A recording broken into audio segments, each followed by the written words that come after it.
We all love a good movie, but there's nothing worse than investing your time and emotions into a story only to have it fall apart at the end. Some films start strong, draw you in, and then deliver an ending so disappointing that it ruins the entire experience. Here are 12 movies that had so much potential, only to be let down by their terrible endings.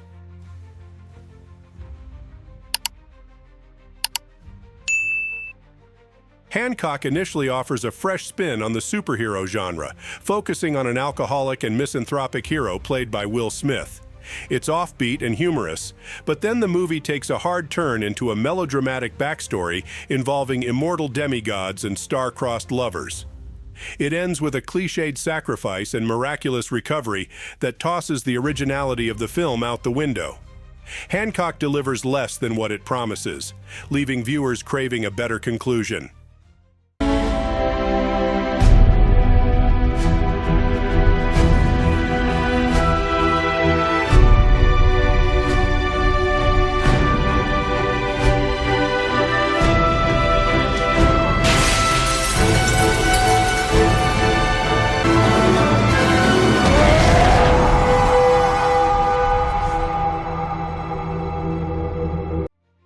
Indiana Jones and the Kingdom of the Crystal Skull.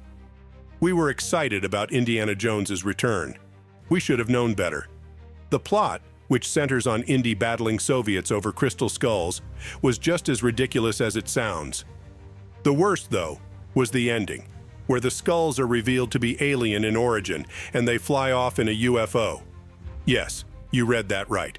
Indiana Jones, the whip-cracking, snake-hating archaeologist, got tangled up with aliens. And not the fun E.T. kind. The "this is so ridiculous it's hilarious" kind. We're not mad, Spielberg, just disappointed. I can see.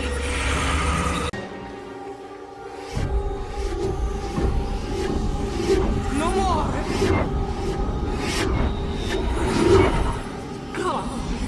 Cover it!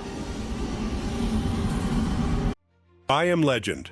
The tale of the last man on Earth, I Am Legend, started as a compelling post-apocalyptic story, only to end up ruining it with a butchered ending. Instead of sticking to the novel's ending, which reveals that the infected creatures have created a new society and the legend is the protagonist himself, being a monstrous figure in their lore, the film concludes with a generic, sacrificial hero trope. A self-destructive grenade finale? Come on, Hollywood, you can do better. Especially knowing that initially the movie's ending was quite different.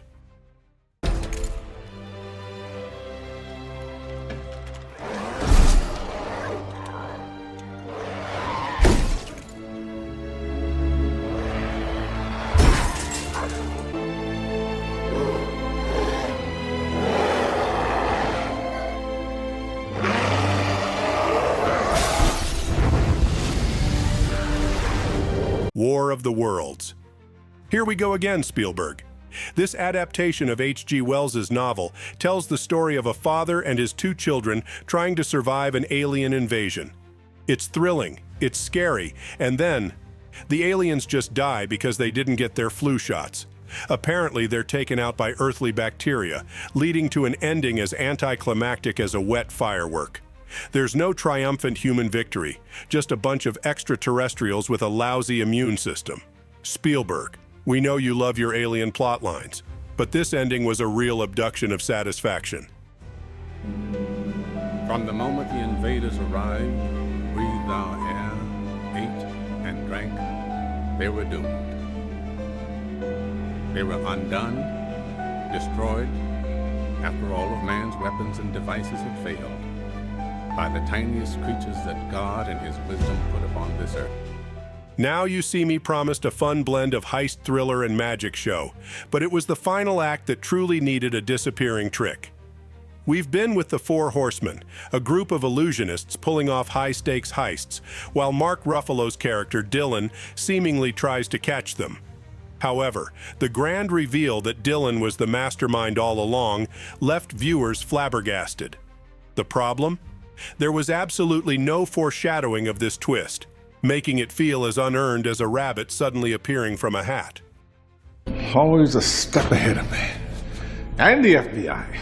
got past them, not once, not twice, but consistently. Almost as if they were on the end. You.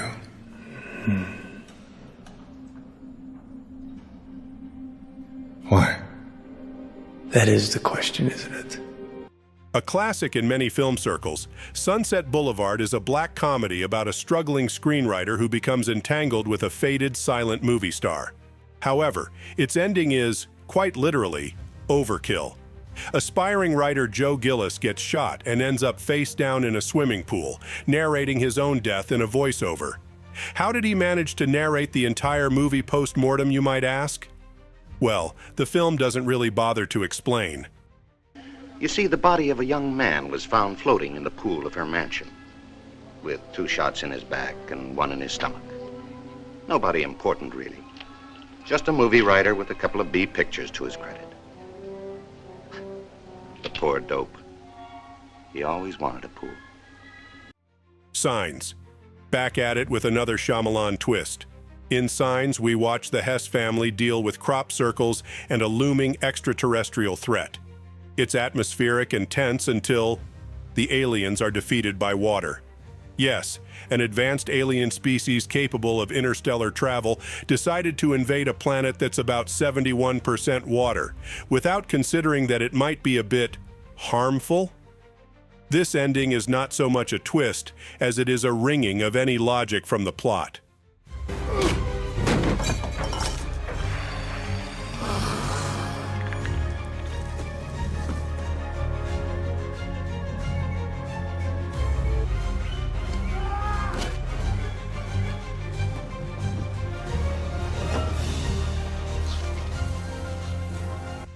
In the village, we are captivated by a 19th century isolated community haunted by nightmarish creatures. However, Shyamalan, in his trademark twist style, revealed the creatures to be hoaxes used by village elders to control their inhabitants. The real kicker? The village isn't in the 19th century, it's modern-day America. Yes, folks, that's right. The entire movie was just a bizarre Amish experiment gone wrong. You can practically hear the record scratch in the audience's heads. You're not allowed to go in there. Please return to your vehicle. Where are you from? The woods? You live in there? I do, sir.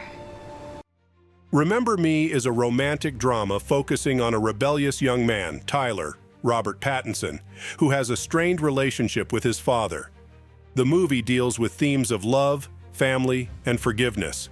However, the decision to tie this story to the real-life tragedy of 9/11 was not just a sharp left turn. It was an unexpected detour through a minefield. The reveal that Tyler is in the Twin Towers on the fateful morning of September 11th was unnecessary and felt like a shock value move that cheapened the previously personal narrative. It left many viewers feeling manipulated rather than moved. Caroline. Hello.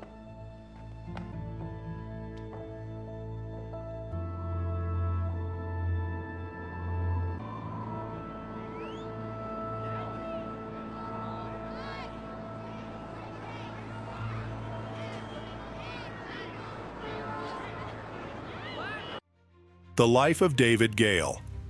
This film, featuring Kevin Spacey and Kate Winslet, is a tense thriller about a death penalty activist who ends up on death row for a crime he claims he didn't commit. The twist that David Gale, Spacey, and his fellow activist Constance, Laura Linney, actually planned the murder to discredit the death penalty was a stunning revelation. Still, the logic crumbled under the weight of scrutiny. After all, what activist would go to such extreme lengths, costing their own lives, when there was no guarantee their plot would be revealed?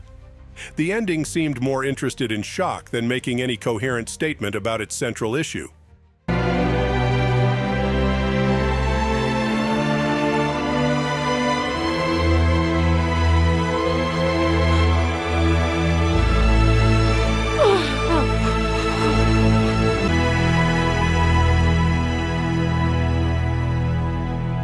The Devil Inside is a found-footage horror film about a woman investigating her mother's exorcism.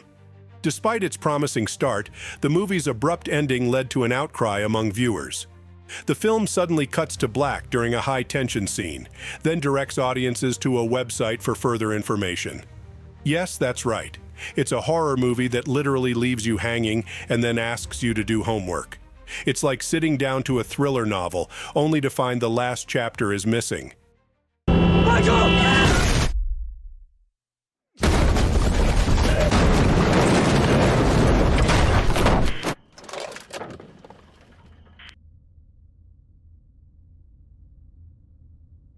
The Da Vinci Code.